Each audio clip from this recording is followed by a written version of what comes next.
কোরআনুল কারীমের সূরা নাজিয়াতের 5টা আয়াতের মধ্যে জাহান্নামী কারা হবে তাদের যেমন পরিচয় দিয়েছেন, আবার জান্নাতি কারা হবে তাদেরও পরিচয় দিয়ে দিয়েছে।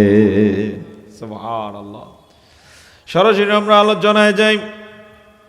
আল্লাহ তাআলা বলছেন, فَأَمَّا مَنْ طَغَى وَآثَرَ الْحَيَاةَ الدُّنْيَا فَإِنَّ الْجَحِيمَ هِيَ الْمَأْوَى। জোরে জোরে বলুন নাউজুবিল্লাহ। 1 নম্বর পয়েন্ট তিনি এনেছেন, জাহিমে কারা যাবে। জাহান্নাম কয়টা জানা আছে কিনা? 7টা। কয়টা? কেউ কেউ বলেছেন 7টা, কেউ বলেছেন জাহান্নামের স্তর হচ্ছে 7টা। যেটাই হোক, এর মধ্যে সবচেয়ে ভয়াবহটার নাম হচ্ছে জাহিম। কি? জাহিম। জাহিম কত বড়, কত গভীর, গভীরতা বোঝানোর জন্য রাসূল করিম সাল্লাল্লাহু আলাইহি ওয়াসাল্লামের একটা হাদিস আমরা পেয়েছি। একদিন নবীজি বসে আছেন, জিবরাইল আলাইহিস সালাম নবীজির সামনে এলেন। হঠাৎ করে একটা বিকট আওয়াজ হলো, আওয়াজে নবীজি কেঁপে উঠেছেন। জিবরাইল স্বাভাবিক, নবীজি মানবীয় গুণের কারণে কেঁপে উঠলেন। আওয়াজ পেয়ে জিবরাইলকে জিজ্ঞেস করলেন, জিবরাইল এই আওয়াজটা কিসের? এটা কি কিয়ামতের কোনো লক্ষণ? ইত্যাদি ইত্যাদি। জিবরাইল আলাইহিস সালাম বললেন, না ইয়া রাসূলুল্লাহ, আপনি যে আওয়াজটা শুনতে পেলেন তা হলো এই পৃথিবী সৃষ্টিরও অনেক আগে জাহিমের কিনার থেকে আল্লাহ তাআলা একটা পাথর নিচে নিক্ষেপ করেছেন। দীর্ঘ সময় জুড়ে পাথরটা নিচে পড়তেছিল, যেতে যেতে যেতে যেতে আজকে সেটা তলায় গিয়ে আঘাত লেগেছে। ওই আঘাতের শব্দটাই আপনি শুনতে পেয়েছে। এত গভীরতার হচ্ছে জাহিম। চিৎকার করে বলুন আল্লাহু আকবার। ওই যে যারা জাহান্নামের কাজ করে, যেমন নামাজ পড়ে না ঠিক মতো, এরকম লোক আছে না নাই? অবশ্য গাজীপুরে টঙ্গী এলাকায় নাই, সব আল্লাহর ওলি। নামাজ পড়ে না ঠিক মতো। নামাজ যারা পড়ে না তারা জান্নাতের আশায় নাকি জাহান্নামের আশায় পড়ে না? জবাব দেয় কঠিন নাকি? কি জন্য যে পড়ে না তারা নিজেরও জানে না। বেপরদায় চলে, ঘুষ খায়, সুদ খায়, মিথ্যা কথা বলে। আল্লাহ তাআলা বলছেন একরকম, সে চলে আরেক রকম। এমনটা যারা করে, বিশেষ করে আল্লাহ তাআলা এখানে বলছেন, فَأَمَّا مَنْ طَغَى, নিশ্চয়ই নিশ্চয়ই যারা সীমা লঙ্ঘন করে, وَآثَرَ الْحَيَاةَ الدُّنْيَا, আর দুনিয়ার জীবনটা কি প্রাধান্য দেয়, ওর কামেই বোঝা যায় ওই শুধু দুনিয়া চায়। এরকম লোক অবশ্যই এলাকায় নাই। ওর চিন্তা চেতনা, দৈনিক কাজ, বাৎসরিক হিসাব দেখলেই মনে হয় আসল তার কি দুনিয়া। দুনিয়ার বাইরে সে কিছুই বোঝে না। এরকমটা যারা করে, মহান রব বলছেন ফাইন্নাল জাহিমা হিয়াল মাওয়া, নিশ্চয়ই নিশ্চয়ই তার শেষ আশ্রয়স্থল হবে জাহিম। জোরে জোরে বলুন নাউজুবিল্লাহ। এই জাহিম কি? এত গভীর একটা পাথর নিক্ষেপ করা হয়েছে, হাজার লক্ষ কোটি বছর পর্যন্ত নিচে যেতে যেতে এরপর আঘাত হয়েছে। এত গভীরতার হচ্ছে সেই জাহিম, যেটা টোটালটা বিশাল একটা অংশ জুড়ে হচ্ছে আগুন, আরেকটা অংশ জুড়ে হচ্ছে ঠান্ডা ঠান্ডা। জোরে জোরে বলুন নাউজুবিল্লাহ। যারা এরকম সীমা লঙ্ঘন করবে, দুনিয়ার জীবন কি প্রাধান্য দিবে, তার ঠিকানা হয়ে যাবে সেই জাহিম। নাউজুবিল্লাহি মিন যালিক। ওখানে যারা যাবে সেই মানুষগুলো আজকে কোথায় যদি প্রশ্ন করি, জবাব হলো তারা টঙ্গী এলাকাতেই আছে, বাংলাদেশি আছে, পৃথিবীতে আছে। এরা কারা? যারা দুনিয়ার জীবন কি প্রাধান্য দেয়, কাজে কর্মে মনে হয় সে কখনোই যেন মরবে না। আছে না না এরকম? কাজ দেখলে মনে হয় একটা যে পরকাল আছে, মৃত্যু আছে, হিসাব আছে, কবর আছে, এগুলো কোনোটাকে সে পাত্তা দেয় না। সামান্য কয় টাকা পেলেই সে অন্যায় করতে দ্বিধা করে না। এই যে শহীদ ওসমান হাদিকে হত্যা করেছে, জানা গেছে কয় টাকা খাইছে যেন, মাত্র 5 লাখ টাকা, না যেন 10 লাখ টাকা। এই টাকার কারণে এমন একটা ছেলেকে শহীদ করে দিয়েছে। ও মনে করছে যে দুনিয়ার জীবনটাই কি আসল, মনে করেছে এই টাকাই ওর কাছে বড়। কিন্তু এই টাকার বিনিময়ে হত্যার মধ্য দিয়ে তার যে বিশাল একটা জাহান্নামের ঠিকানা হয়ে যাবে, সে কখনোই খেয়াল করে না। জাস্ট উদাহরণ দিলাম। এরকম ডাকাত, খুনি, এরকম নাফরমান আমাদের দেশে আছে না নাই?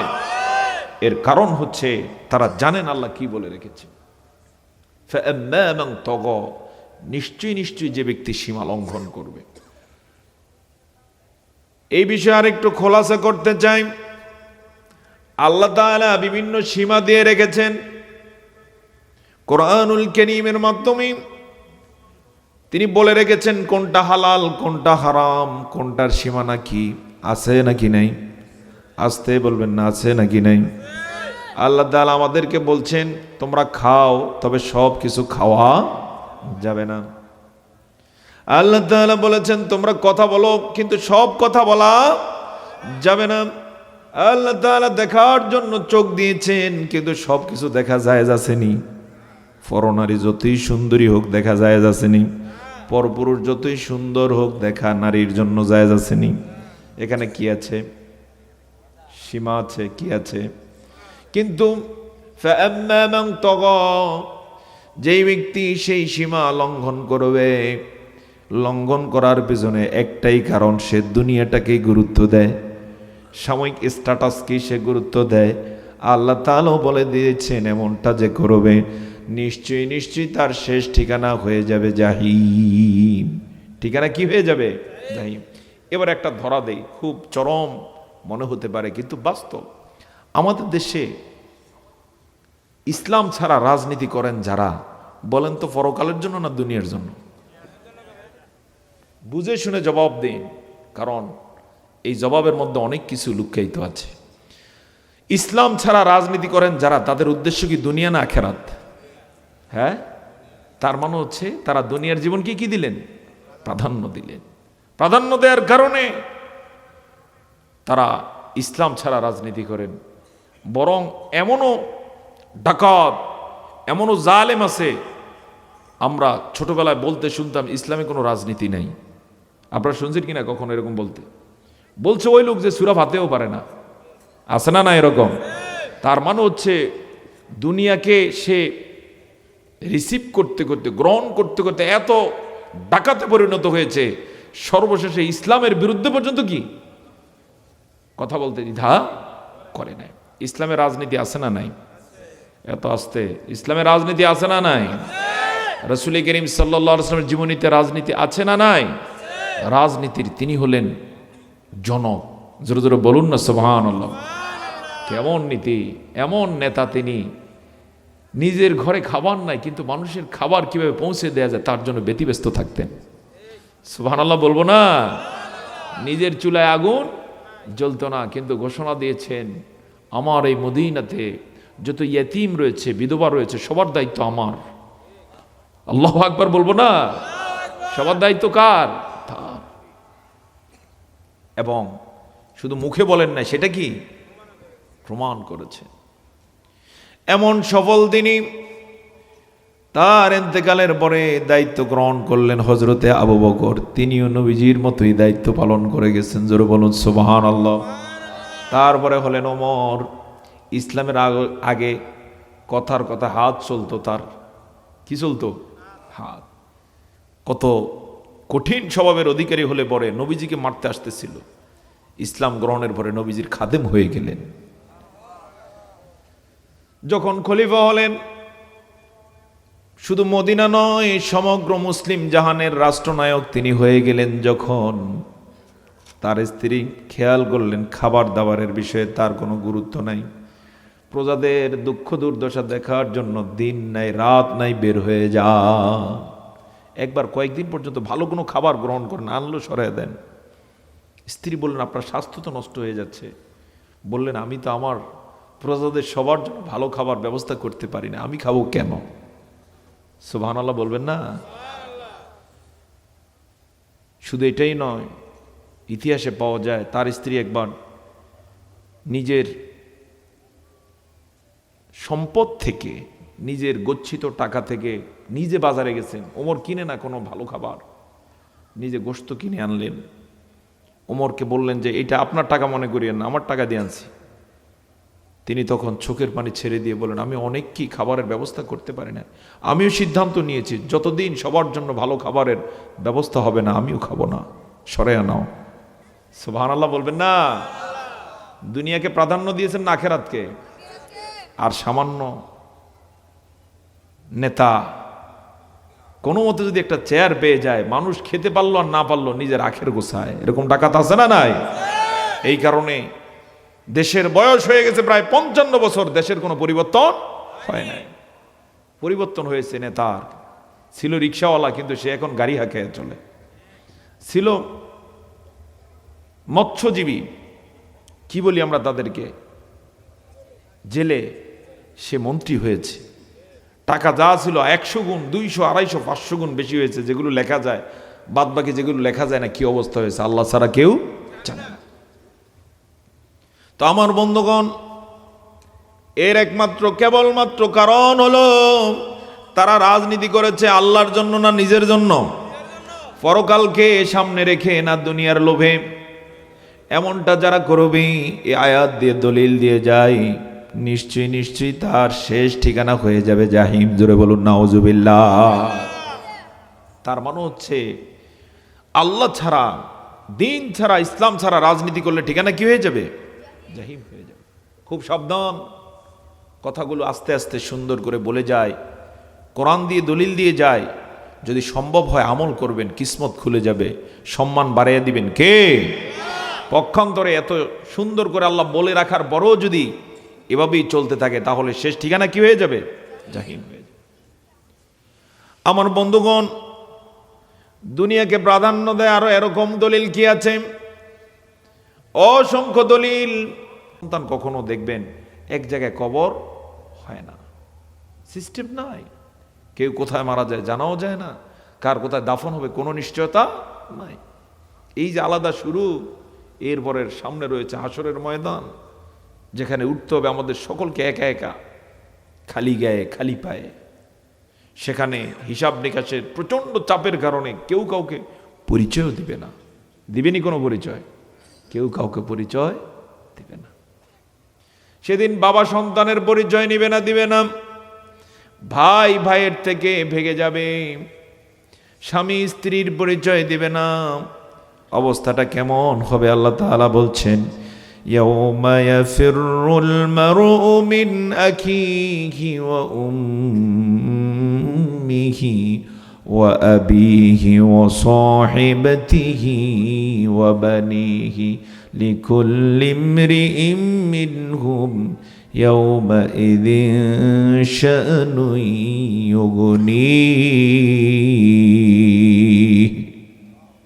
ইয়াউমা ইয়াফিরুল মারউ মিন আখি, সেদিন প্রথমে ভাই ভাইয়ের থেকে ভাগবে। ভাই বলতে যত ধরনের ভাই আছে, আজকে রাজনৈতিক ভাইদের একটা আলাদা ক্ষমতা, দাপট, ভাবসাব আছে না নাই?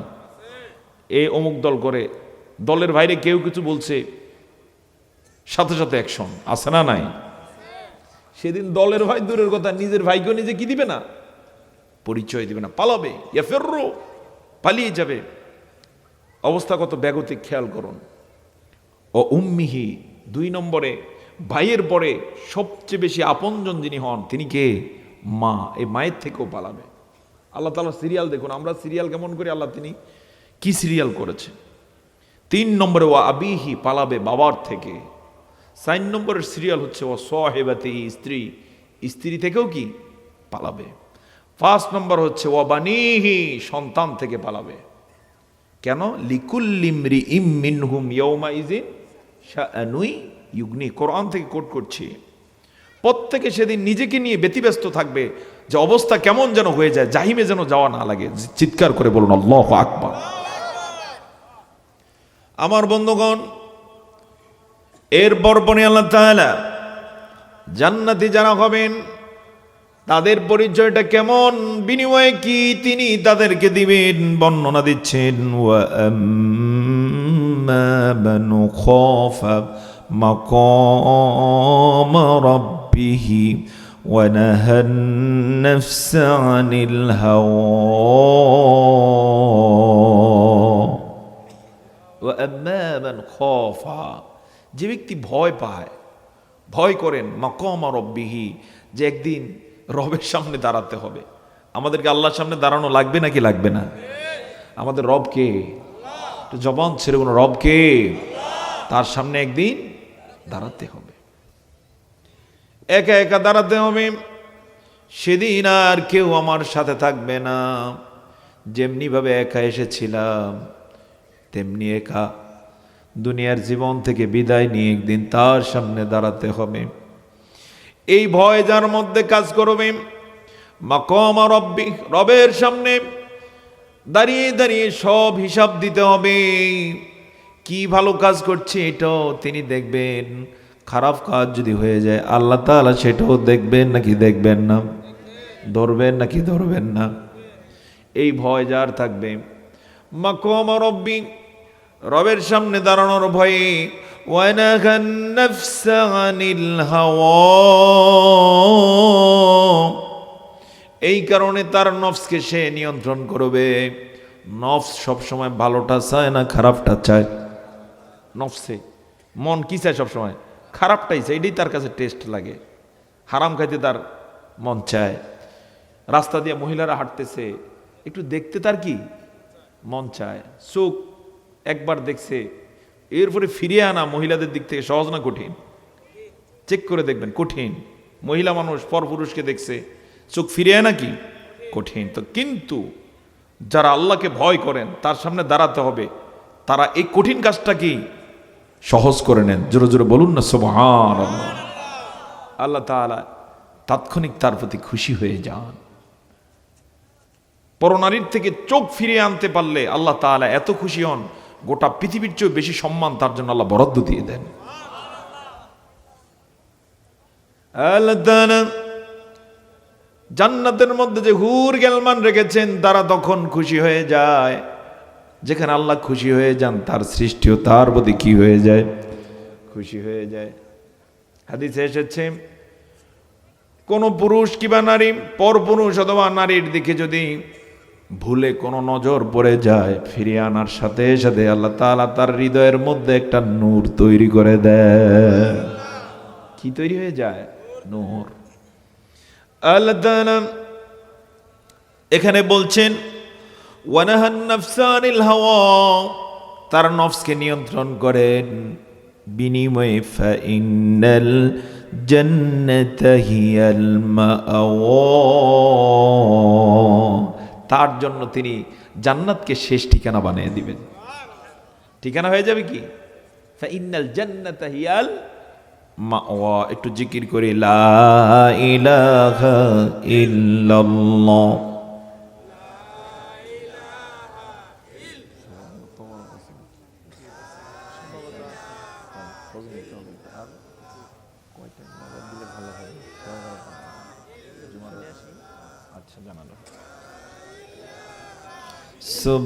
সুবহানাল্লাহ ওয়ালহামদুলিল্লাহ লা ইলাহা ইল্লাল্লাহ।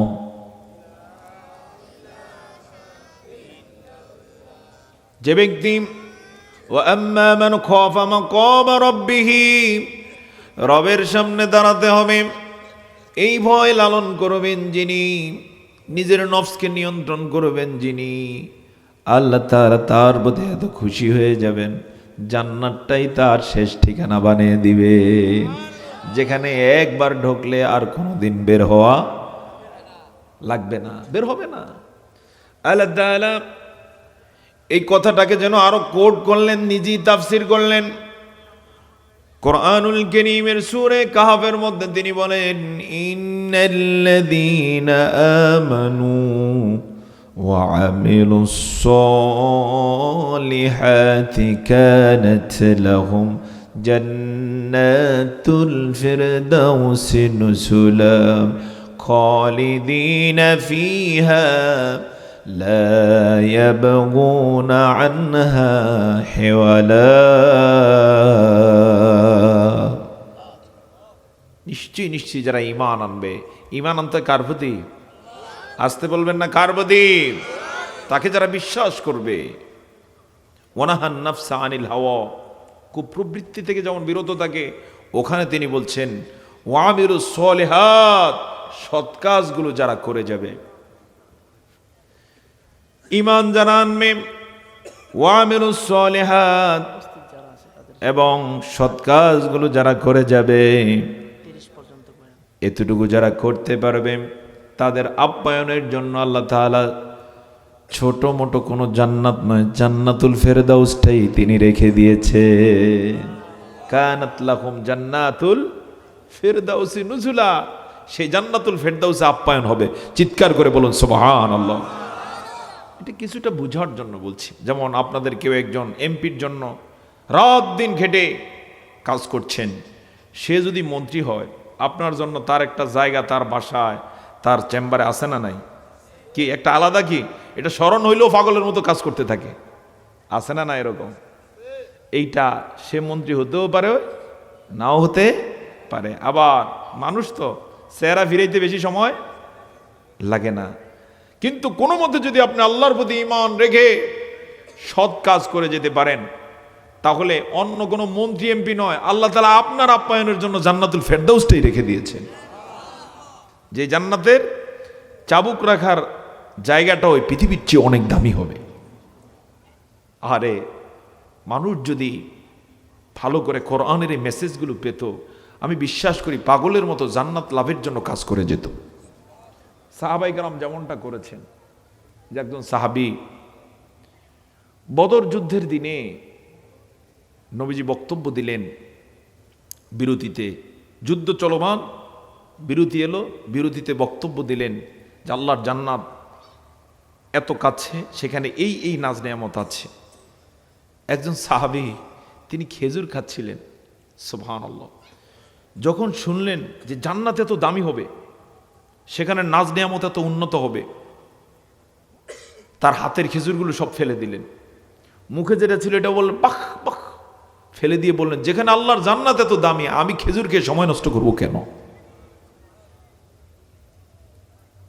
যুদ্ধে আবার করে সামিল হয়ে গেলেন, প্রচন্ড যুদ্ধ করলেন। বিরতির পরে যখন যুদ্ধ চলছিল, অল্প সময়ের ব্যবধানে আল্লাহ তাআলা মুসলমানদেরকে বিজয় দিয়ে দিলেন। কিন্তু দেখা গেল আল্লাহর নবীর ওই সাহাবী শহীদ হয়ে গেলেন, তিনি আর জীবিত না। তার সাথের যারা বললেন, ইয়া রাসূলুল্লাহ, বিরতিতে আপনি যখন বক্তব্য দিয়েছিলেন, আপনার এই সাহাবী যখন জান্নাতের নেয়ামতের কথা শুনলো, সে অবাক হয়ে গেল যে এত চমৎকার জান্নাত, এত দামি সেই নেয়ামত। তিনি খেজুর খাচ্ছিলেন, খেজুরের হাতেরগুলো ফেলে দিলেন, মুখেরটাও ফেলে দিয়ে তিনি যুদ্ধে জড়িয়ে গেলেন, শহীদ হয়ে গেলেন। নবীজি খুশি হয়ে গেলেন, বললেন আমার সাহাবী যে জন্য ওগুলো ফেলে দিয়েছিলেন, আল্লাহ তাআলা তার সেই আকাঙ্ক্ষা কবুল করে নিয়েছেন, এখন তিনি জান্নাতের মেহমান হয়ে গেছেন। সুবহানাল্লাহ বলবো না? জবান ছেড়ে বলুন সুবহানাল্লাহ। অর্থাৎ শহীদ যদি কেউ হয়, তাৎক্ষণিক তার রূহ জান্নাতে পৌঁছে যায়, আর সেখানে নাজ নেয়ামতে ঠাসা ভরপুর হচ্ছে আল্লাহ সুবহানাহু ওয়া তাআলার জান্নাত। তা আমার বন্ধুগণ, আল্লাহ তাআলা বলছেন ইন্নাল্লাযীনা আমানু, নিশ্চয়ই নিশ্চয়ই যারা ঈমান আনেন, ওয়া আমিলুস সলিহাত, এবং সৎ কাজগুলো করে যান, কানাত লাহুম জান্নাতুল ফিরদাউসি নুজুলা, তাদের আপ্যায়নের জন্য তিনি জান্নাতুল ফেরদাউস রেখে দিয়েছেন। খালিদিনা ফিহা, সেখানে তারা চিরকাল থাকবে, এক মুহূর্তের জন্য আর সেখান থেকে বের হবে না। তো আল্লাহ তাআলার বক্তব্য, যে ব্যক্তি তার সামনে দাঁড়ানোকে ভয় করবে, নিজের নফসকে নিয়ন্ত্রণ করবে, ওয়ানাহান নাফসা আনিল হাওয়া ফাইন্নাল জান্নাতা হিয়াল মাআওয়া,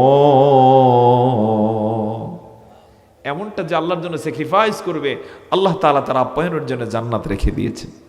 আমি এক্ষেত্রে এবারে আপনাদেরকে উদ্দেশ্য করে আহ্বান রাখতে পারি কিনা যে আমরা এখন থেকে আমাদের নফসকে নিয়ন্ত্রণ করব, পারবো কিনা? ইনশাআল্লাহ।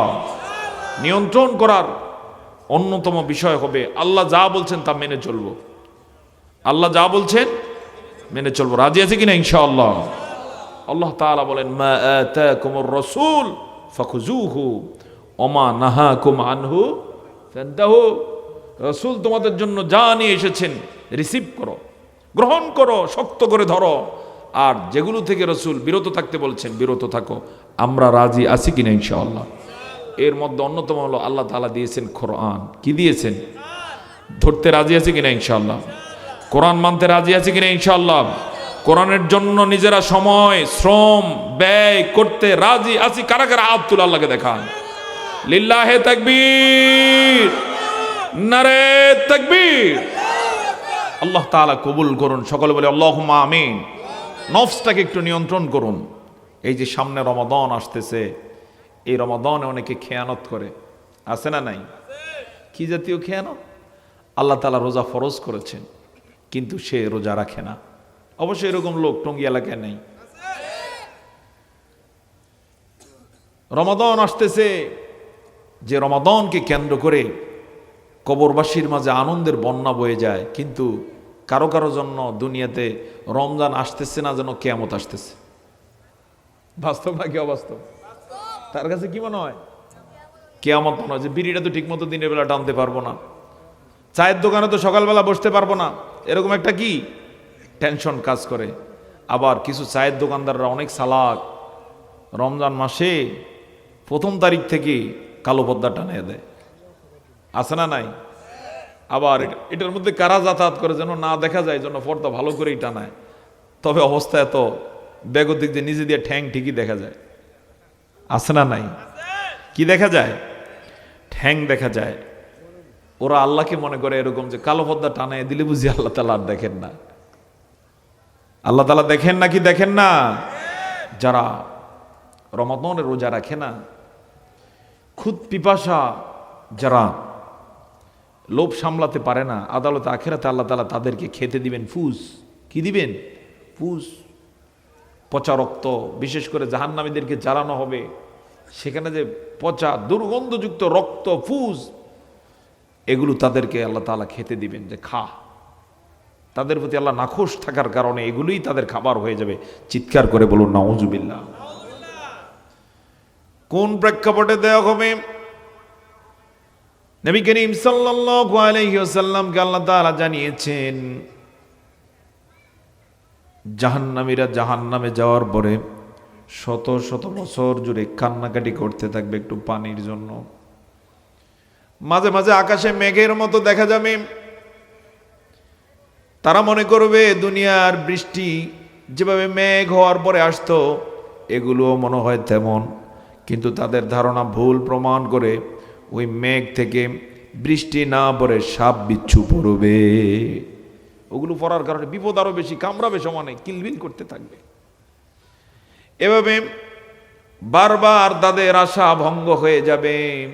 এক পর্যায়ে আল্লাহ তাআলা ফেরেশতাদেরকে বলবেন, জাহিমের মধ্যে ওই এরিয়াতে ফুজ আছে, রক্ত আছে, যেগুলো টকবগে উত্তপ্ত, ওদেরকে সেখানে নিয়ে বেঁধে খাওয়ার জন্য তাদেরকে সুযোগ দাও। ধরে নেওয়া হবে। তারা যখন দেখবে পানির মতো সেগুলো প্রবাহিত হচ্ছে, কিন্তু উত্তপ্ত, উপরে দিয়ে ধোঁয়া উঠতেছে, এত ভয়াবহ দুর্গন্ধ আসবে, এরপরও এত পিপাসা তাদের থাকবে। ও শুরুবাল হিম, সূরা ওয়াকিয়া আরো বিভিন্ন সূরায় কথাগুলো আল্লাহ বলে রেখেছেন। পল্লী পশম দাঁড়িয়ে যায়, এত ভয়াবহ তৃষ্ণার্ত তারা থাকবে। একটা পিপাসার্ত উট যেভাবে পানির কোনো নহর দেখলে পাগলের মতো ছুটে গিয়ে পান করা শুরু করে, খাওয়া শুরু করে, এই জাহান্নামীরা তখন এই উত্তপ্ত এই ফুসগুলো এভাবে খাওয়া শুরু করবে। নাউজুবিল্লাহ বলুন, জবান ছেড়ে বলুন। খেতে গিয়ে প্রথম স্পর্শের সাথে সাথে জিহ্বাটা তাৎক্ষণিক ক্ষয়ে যাবে। এমন না যে একটু পুড়ে যাবে, কি হয়ে যাবে? ক্ষয়ে যাবে। মুখে নেয়ার সাথে সাথে জিহ্বাটা ক্ষয়ে যাবে, গলে যাবে, গলা সহকারে নারী বুড়ি সহকারে সব পায়খানার রাস্তা দিয়ে পড়ে যাবে। নাউজুবিল্লাহি মিন জালিক। কোথায় এগুলো? জাহিমের মধ্যে। আল্লাহ তাআলা ওই জাহিম থেকে আমাদের সকলকে হেফাজত করুন। আমাদের অনেক ভুল ত্রুটি হয়েছে, আল্লাহ তাআলা মাফ করে দিন। আগামী রমজানে আর গ্যাফ করা যাবে না। নফস হবে তুই রোজা রাখিস না, কিন্তু নফসকে নিয়ন্ত্রণ করে আমাকে বলতে হবে আমি আল্লাহর জান্নাত চাই, তোকে আর ছাড়বো না। নফস হবে তুই একটু ফজরের সময় ঘুমা, কিন্তু আমাকে সিদ্ধান্ত নিতে হবে ঘুম পরে, আগে কি হবে? নামাজ হবে। পারবো কিনা? ইনশাআল্লাহ। কারণ আমরা যদি নফসকে নিয়ন্ত্রণ করতে না পারি, নফস যদি আমাদেরকে গাইড করে, তাহলে হয় কোথায় নিয়ে যাবে? আমাদেরকে জাহান্নামে নিয়ে যাবে। সম্মানিত ভাই সব, আল্লাহ তাআলা যেন এই সমাজকে আমাদের সতর্কতার মধ্য দিয়ে একটা সুসজ্জিত সুন্দর সমাজ হিসেবে কবুল করেন। আমরা চেষ্টা করে যাব। রাজি আছি কিনা? ইনশাআল্লাহ। তাহলে আলোচনা বেশি নয়, কয় আয়াতের আলোচনা? মাত্র 5 আয়াতের। সামারি হচ্ছে, আবার বলছি, ফাআম্মা মান তাগা ওয়া আথারাল হায়াতাদ দুনিয়া ফাইন্নাল জাহিমা হিয়াল মাওয়া। যে ব্যক্তি নিজের কুপ্রবৃত্তির অনুসরণ করবে, দুনিয়ার জীবনটাকে গুরুত্ব দিবে, ঠিকানা কি হয়ে যাবে? জাহিম হয়ে যাবে। এজন্য কুপ্রবৃত্তিকে আর সুযোগ দেব না। পারা যাবে কিনা? ইনশাআল্লাহ। আগামী ফজর থেকে তার মহড়া শুরু হবে। সকলে বলতে পারলাম না, জবান ছেড়ে বলুন ইনশাআল্লাহ। এটার প্রমাণ দেব, ফজর থেকে আর কোনো নামাজ কাজা করব না। রাজি আছেন কিনা? আর বিনিময়ে আল্লাহ তাআলা রেখে দিয়েছেন কি? জান্নাত। ওয়ানাহান নাফসা আনিল হাওয়া ফাইন্নাল জান্নাতা হিয়াল মাওয়া। দেখা হবে জান্নাতে ইনশাআল্লাহ। সেখানে আবার সুযোগ হলে কথা হবে। জোরে বলি ইনশাআল্লাহ। এর আগে দেখা আর নাও হতে পারে। আমরা এই জন্য আসুন, অনেক কথা বলার আছে, এত না বলে সংক্ষেপে কোরআন থেকে কিছু কথা শুনিয়ে গেলাম। আল্লাহ তাআলা আমাদের সহকারে এই সমাজের সকলকে জান্নাতি হওয়ার জন্য যে কাজগুলো করা দরকার করার তৌফিক দান করুন। আর ছোট্ট করে একটু বলে যাব, জাতীয় বিষয় যেহেতু আগামীর নির্বাচন, যে নির্বাচনের মধ্য দিয়ে ইনশাআল্লাহ দেশ কোন দিকে যাবে, ডান দিকে না বাম দিকে, কারো দাবেদারি করবে নাকি ইনশাআল্লাহ গোটা জাতি ঐক্যবদ্ধ হয়ে এই দেশকে এগিয়ে নিবে, তার ফয়সালা হয়ে যাবে। হবে না ইনশাআল্লাহ? সেই ফয়সালাতে আমরা এই দেশকে ভালো লোকদের হাতে তুলে দিতে চাই। আর কোনো বেনামাজি, সুদখোর, ঘুষখোর, প্রতারক ঠিকমতো কোরআনটাও তেলাওয়াত করতে পারে না, আমরা অনেক ক্ষেত্রে এই ক্ষেত্রে গ্যাপ করেছি। আমরা সাধারণত 500-1000 মুসল্লির ইমামতির জন্য যাকে নেতা বানাই, তার 1 নম্বরে তেলাওয়াত ঠিক আছে কিনা, সার্টিফিকেট ঠিক আছে কিনা, চেহারাটা ঠিক আছে কিনা, বউ পদ্মা করে কিনা, এগুলো দেখি নাকি দেখি না? আপনারা হয়তো দেখেন না। রাস্তার কাউরে ধরে এনে নামাজ পড়ে না ঠিক মতো, তাকে আপনি ইমাম বানাবেন? বানাইছেন কখনো? কিন্তু 500, 1000, 2000 নয়, 5 লাখ 10 লাখ লোকের যিনি ইমামতি করবেন, আমরা তার ক্ষেত্রে অন্তত এতটুকু দেখি না। বাস্তব নাকি অবাস্তব? এজন্য ভেজাল আমাদের মাঝেও আছে না নাই? অতীতে এই ভুল কেন করেছি? দুনিয়ার লোভে। কেন করছি? তার মানে প্রাধান্য দিয়েছি আখেরাতকে না দুনিয়াকে। এই প্রাধান্য দিয়ে দিয়ে জীবনটাকে আমরা বরবাদ করে দিয়েছি। এই সময় যারা মারা গেছে আল্লাহর কাছে হিসাব নিকাশ তাদের আছে না নাই? চরম হিসাব। আপনি বলেন এই আয়াতের উপরে ভিত্তি করে আপনি ফতোয়া দিতে পারবেন এখন? বলেন তো ঠিকানা কোথায় হয়ে যাওয়ার কথা? এরকম বহু লোক জাহিমের পথে আছে, আল্লাহ তাদেরকে মাফ করে দিন। আমরা এই ভুল করব না। দুনিয়ার লোভে আমরা আর এই জাতীয় দুশ্চরিত্রের কাউকে নিজেদের রায় আমরা আর দেব না। ভালো লোককে রায় দিবেন কিনা ইনশাআল্লাহ? আমি বলি নাই অমুককে দেন, আমি বলছি মূলনীতি আপনি সে আলোকে দায়িত্বটা পালন করবেন। আশা করা যায় আমরা আপনারা যদি সচেতন হই, ভালো কেউ দায়িত্ব পেয়ে যাবে, পাবে না ইনশাআল্লাহ? হয়তো বা এর উসিলা করে কোরআন থেকে সে সংসদে দাঁড়ায় কথা বলবে। আল্লাহ তাআলা তেমন একটা পরিবেশ তৈরি করে দিন আমাদের জায়গা থেকে আমরা যেন ভূমিকা রেখে যেতে পারি। আল্লাহ সেই তৌফিক দান করুন। সকল বলে আল্লাহুম্মা আমিন। আলোচনার সময়কাল শেষ হয়েছে ইতিমধ্যে। আমি যতটুকু টার্গেট নিয়ে কথা বলার চেষ্টা করেছি আলহামদুলিল্লাহ আল্লাহ বলতে দিয়েছেন। সবটুকু প্রশংসা তার জন্য করে আপনাদের মোবারকবাদ জানিয়ে আমরা মোনাজাতে যাব। একটু দরুদ শরীফ পড়ি। আল্লাহুম্মা সাল্লি আলা। অনেক রোগী আছে, দোয়া চাইছে, আচ্ছা। জন্য দোয়া এলাকাবাসী। ওয়া আলা আলি সাইয়্যিদিনা। তাহলে কথা বললাম কোন সূরা থেকে? সূরা নাজিআত। কোন সূরা? কয় আয়াতের কথা? মাত্র 5 আয়াতের। হাজার হাজার আয়াত আছে, সেখান থেকে কয় আয়াতের কথা বললাম? 5 আয়াত। কোরআনের আরো যদি আয়াতগুলো সামনে এনে এভাবে কথা বলা হয়, কত কথা যে আল্লাহ বলে রেখেছে, কোনোটাই আল্লাহ তাআলা বাদ রাখেন নাই। তিনি চান তার গোলামেরা শুনে যেন ভালো মানুষ হয়ে যায়। তিনি চান তার বিশাল জান্নাত খালি পড়ে আছে, তারা যেন সেখানে যেতে পারে। সুবহানাল্লাহ বলুন। তিনি চান এমন জান্নাত তার গোলামদেরকে দিতে, যে জান্নাতের একদিন হবে দুনিয়ার হাজার দিনের নেয়ামতের চেয়েও দামি নেয়ামত। সুবহানাল্লাহ। সেই জান্নাতে আমরা এখন যেমন বসা আছি মোনাজাতের অপেক্ষায়, বাসায় যাওয়ার অপেক্ষায়, তবারকেরও মনে হয় আয়োজন আছে নাকি? তো তবারকেরও একটা আমাদের মানসিক চিন্তা আছে যে ইনশাআল্লাহ তবারকটাও পাবো। জান্নাতের সবগুলো নেয়ামত আমাদের জন্য এভাবে অপেক্ষায় আছে এখনো। সুবহানাল্লাহ বলতে পারলাম না। জান্নাতের সব নিয়ামত কি অপেক্ষমান। কারণ জান্নাতে গ্রাহক কারা? সাহস করে বলতেও তো পারে না, দেখতেছি কারা? আমরা। চিৎকার করে বলুন সুবহানাল্লাহ। আর আমাদের আসল বাড়িতে কোথায়? জান্নাত। আমাদের আদি বাবার নাম কি? আদম আলাইহিস সালাম। এবং আম্মা জানের নাম হাওয়া আলাইহিস সালাম। কোথায় ছিলেন তারা? জান্নাতে। শুধু সেখানে একটা গ্যাপ করছিলেন, জানা আছে তো? কয়টা গ্যাপ করছেন? একটা। আল্লাহ তাআলা সেখানে খেতে দিলেন, পড়তে দিলেন, বসবাস করতে দিলেন। কোরআনের ভাষায় উসকুন আনতা ওয়া যাওজুকাল জান্নাহ ওয়াকুলা, আর খেতে থাকো যেখান থেকে ইচ্ছা, কিন্তু ওয়ালা তাকরাবা হাদিহি শাজারা, নফসকে নিয়ন্ত্রণ করিও, এই গাছটার কাছে যেও না। তারা এইভাবেই চলতে লাগলেন। কিন্তু শয়তান দেখলো যে এরা মাটির তৈরি হওয়ার পরও এত আরামে এসে আছে, কিভাবে সম্ভব? লাগছে পিছনে। এরকম শয়তান মার্কার লোকও এই সমাজে আছে না নাই? কারো কারো ভালো দেখতে পারে না। এরা মূলত কার গোষ্ঠী? কার গোষ্ঠী? শয়তানের গোষ্ঠী। ফুসলানো শুরু করেছে। প্রথমে শত্রুতার চেষ্টা করছে, কিন্তু এক পর্যায়ে দেখলো শত্রুতা দিয়ে লাভ হবে না, এজন্য বন্ধুর বেশে এসেছে। এসে বলল, আদম তোমাকে যে এই গাছের ফল খেতে নিষেধ করছে কেন জানো? বললেন কেন?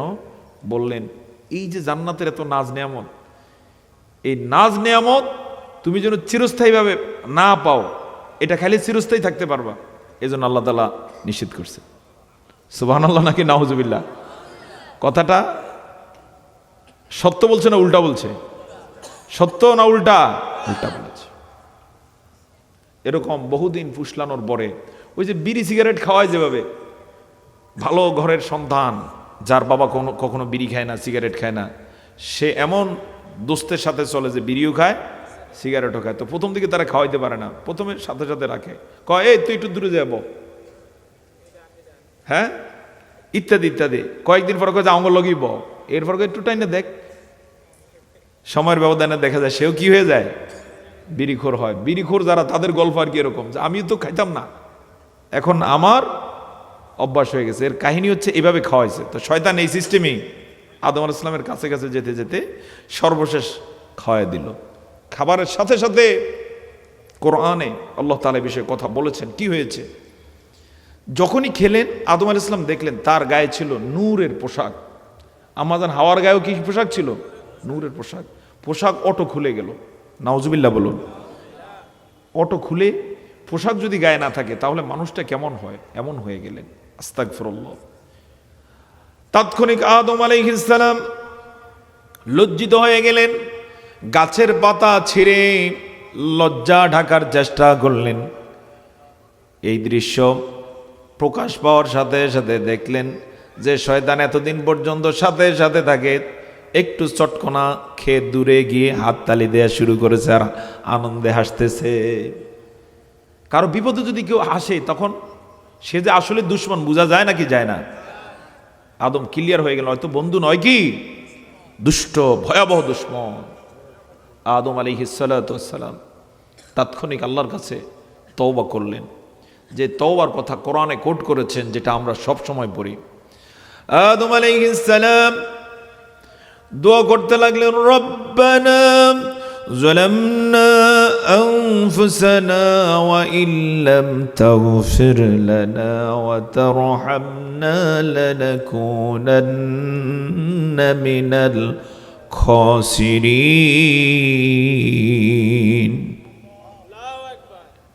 তিনি বললেন, রব্বানা, আমাদের রব, যালামনা আনফুসানা, আমরা তো জুলুম করে বসছি, আপনি যদি মাফ না করেন, ওয়া ইল্লাম তাগফির লানা ওয়া তারহামনা, আপনি যদি দয়া না করেন তাহলে ধ্বংস হয়ে গেলাম।